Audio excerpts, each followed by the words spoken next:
আগষ্ট মাহত 22 তাৰিখৰ মাজনিশা দুটা ট্ৰেক্টৰ আমাৰ ৰাস্তা আছে গৈছিলে তাত এটা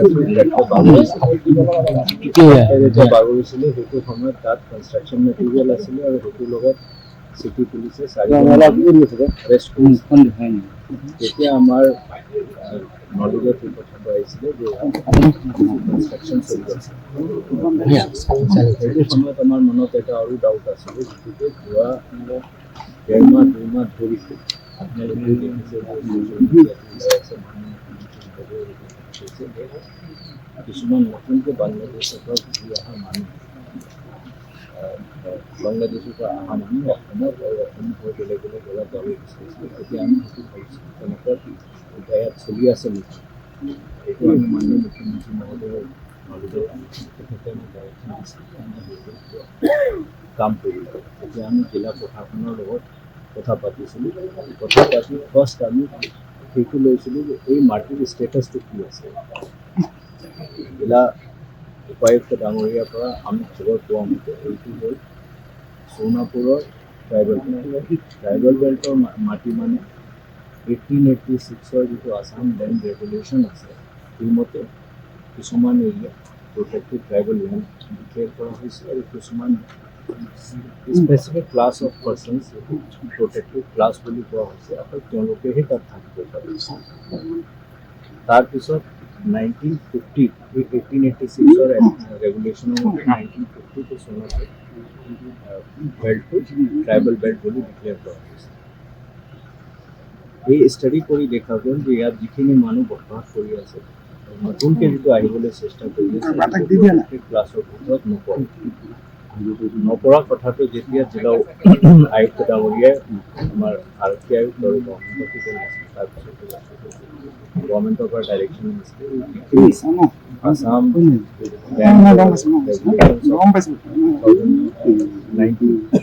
সেইটো মতে আমি যিখিনি একশ্যন ল'ব লাগে সেইখিনি ল'ব লাগে।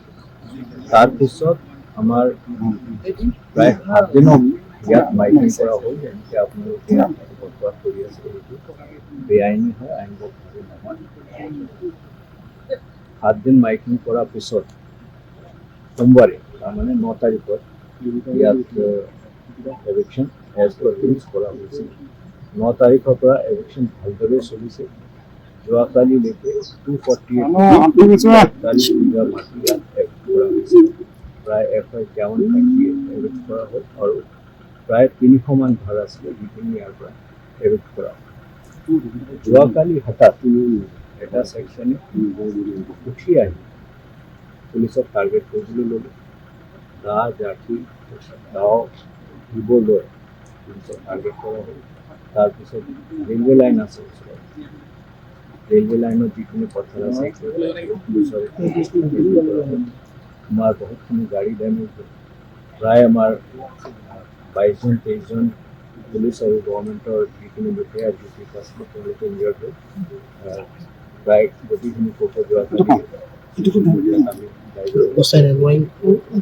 গোটেই প্ৰচেছ ফ'ল' কৰাৰ পিছত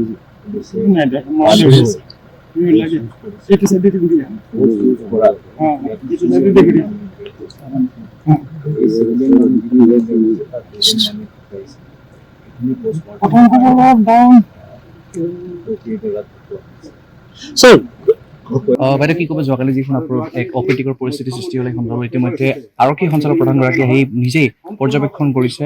এই অপ্ৰীতিকৰ পৰিস্থিতি সন্দৰ্ভত কেনেকুৱা ধৰণৰ আপোনালোকৰ থাকিব?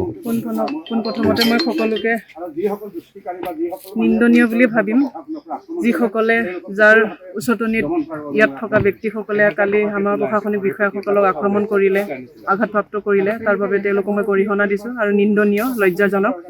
কিয়নো আমাৰ মুখ্যমন্ত্ৰী ডাঙৰীয়া ইমান ছাপোৰ্ট কৰি পেলাই সেইখিনি ব্যৱস্থা কৰাৰ বাবে তেওঁলোকক নিৰ্দেশনা দিছিলে। নিৰ্দেশনা মৰ্মে তেওঁলোকে কাম কৰিবলৈ ওলাই আহিছিলে ফিল্ডত, কিন্তু তেওঁলোকক আক্ৰমণ কৰাটো ভাবি চাবলৈ এটা বহুত লজ্জাজনক আৰু নিন্দনীয়। তেনে ক্ষেত্ৰত আমাৰ বিষয়াসকলে বা DGP আহি গ'ল। তেনে ক্ষেত্ৰত আমিবোৰ কেনেকুৱা পৰিৱেশত আছোঁ বা পৰিস্থিতিত আছোঁ সেই কথাখিনি বুজি নোপোৱাকৈ অন্য দলৰ লোকসকলে নেতাসকলে তেনেকুৱা মন্তব্য ৰখাটো এটা লজ্জাজনক অসমৰ বাসিন্দা হিচাপে। গতিকে মই তেওঁলোকক কি ক'ম, তেওঁলোকে চাগে অসমৰ বাসিন্দা নহয়, সেইকাৰণে আজি এইখিনি কথা ক'বলৈ তেওঁলোকে সাহস কৰিছে বা প্ৰেছ মিটত তেওঁলোকে ক'ব পাৰিছে। গতিকে অসমবাসীয়ে দেখাই দেখি আছে, চৰকাৰখনে দেখাই দেখি আছে, চৰকাৰে যিখিনি কৰিছে আমি সদায় আছোঁ চৰকাৰৰ লগত। গতিকে চৰকাৰৰ ভাল পজিটিভ কাম কৰাত আমি কেতিয়াও বাধা নিদিওঁ। তেনে ক্ষেত্ৰত তেওঁলোকেও ছাপোৰ্ট কৰিব লাগিছিলে অসমৰ খিলঞ্জীয়া হিচাপে, কিন্তু তেওঁলোকে ছাপোৰ্ট কৰা নাই। গতিকে অসমৰ ৰাইজে দেখিছে তেওঁলোকে কি কৰিছে ৰাইজৰ হকে। আমিতো এইটো কথাটো মানে সঁচাকৈ গোটেইবিলাকে গোটেই কাম কাজ চাই দেখিলোঁ যে মানে আচলতে ইয়াত যিখিনি মানুহ অৰিজিনেল মানুহ আছে তেওঁলোকৰ কোনো ইয়াত মানে অসুবিধা নাই দিয়া, আৰু তেওঁলোকে নিৰাপত্তাভাৱে আছে। তো যিসকল নতুনকৈ ইয়াতে উঠি আহিছে বা কোনোবা মানে দুষ্ট চক্ৰৰ লগত জড়িত হৈ গ'লে ইয়াত মানে আমি বুজিলোঁ যে নিশাৰ ভিতৰত বহুত মানুহ তেওঁলোকে ইয়ালৈ আহিছে, আৰু এই গোটেইখিনি কথা তেওঁলোকে আক্ৰমণ কৰিবৰ কাৰণে তেওঁলোকে পৰিকল্পিতভাৱে তেওঁলোকে ইয়াত যোৱাকালি আৰক্ষীৰ ওপৰতো মানে আক্ৰমণ কৰিছে। আৰু সেই আক্ৰমণটো কেৱল আৰক্ষীৰ ওপৰত নহয়, আমাৰ মানুহৰ ওপৰত, আমাৰ খিলঞ্জীয়া মানুহৰ ওপৰত, আমাৰ দাবীৰ চলৰ ওপৰত তেওঁলোকে আক্ৰমণ কৰিছে, আৰু সেইটো আমি ধিক্কাৰ দিছোঁ। আৰু সেইকাৰণে এই যিহেতু ইয়াত ট্ৰাইবেল বেল এণ্ড ব্লকৰ আণ্ডাৰত থকা মাটি হয়, আমি ইয়াত সম্পূৰ্ণভাৱে উচ্ছেদ কৰিবৰ কাৰণে আমি দাবী জনাইছোঁ। আৰু চৰকাৰক ইয়াক এই ক্ষেত্ৰত যিহেতু এখন দেশত আইন আছে, এই আইনৰ ভিত্তি তেওঁলোকক কঠোৰ হাতে দমন কৰিবৰ কাৰণে আমি দাবী জনাইছোঁ। আৰু এই দাবী নকৰিলে, এই কাম নকৰিলে আমি ভাবিম যে ইয়াত নিশ্চয় দুষ্ট চক্ৰৰ হাতত তেওঁলোকে হাতোৰা হৈ তেওঁলোকে এই মাটি তেওঁলোকে সংৰক্ষিত কৰিব। গতিকে আমি কোনো কাৰণত এই মাটি যাতে মানে সুৰক্ষিত হ'ব নোৱাৰে, কোনো কাৰণত আমাৰ স্বাৰ্থ সুৰক্ষিত হ'ব লাগিব, কোনো মানে বিদেশীৰ হাতত বা বেলেগৰ পৰা অহা মানুহৰ হাতত এই মাটি সুৰক্ষিত হ'ব নোৱাৰে। আমি সেইকাৰণে ভাবোঁ যে চৰকাৰে ইয়াতকৈ কঠোৰতম তেওঁলোকে পদক্ষেপ লৈ পেলাই তেওঁলোকক শাস্তি দি তেওঁলোকক ইয়াত দমন কৰিব, তেওঁলোকে আমাৰ মাটি মোকলাই দিবৰ কাৰণে আমি দাবী জনাইছোঁ। এই যিসকল দালালে আচলতে এইবোৰ মাটি বিক্ৰী কৰিছিলে আৰু নিশা যি মিটিং বহিছিলে বুলি কৈছে, সেই সন্দৰ্ভত আপোনাৰ কি ক'ব আৰু সেই হিচাপত কি দাবী কৰিব? মানে ধৰ নতুন মানুহ যিবিলাক আহিছে বা যিসকলক মাতি আনিছে তেওঁলোকৰ বক্তব্যতে ওলাইছে, তেওঁলোকক সোধা পোছ কৰোঁতে কৈছে যে কোনোবা হেনো নগাঁৱৰ পৰা আহিছে, কোনোবা ধিঙৰ পৰা আহিছে, কোনোবা মানে গৈ পেলাই গোৱালপাৰাৰ পৰা আহিছে, কোনোবা ধুবুৰীৰ পৰা অহা বুলি তেওঁলোকে স্বীকাৰ কৰিছে। আমি এইটো কথাই জানো যে ধুবুৰীৰ পৰা আহি পেলাই মাটি ইয়াত আছে বুলি নিশ্চয় তেওঁলোকে নাজানে।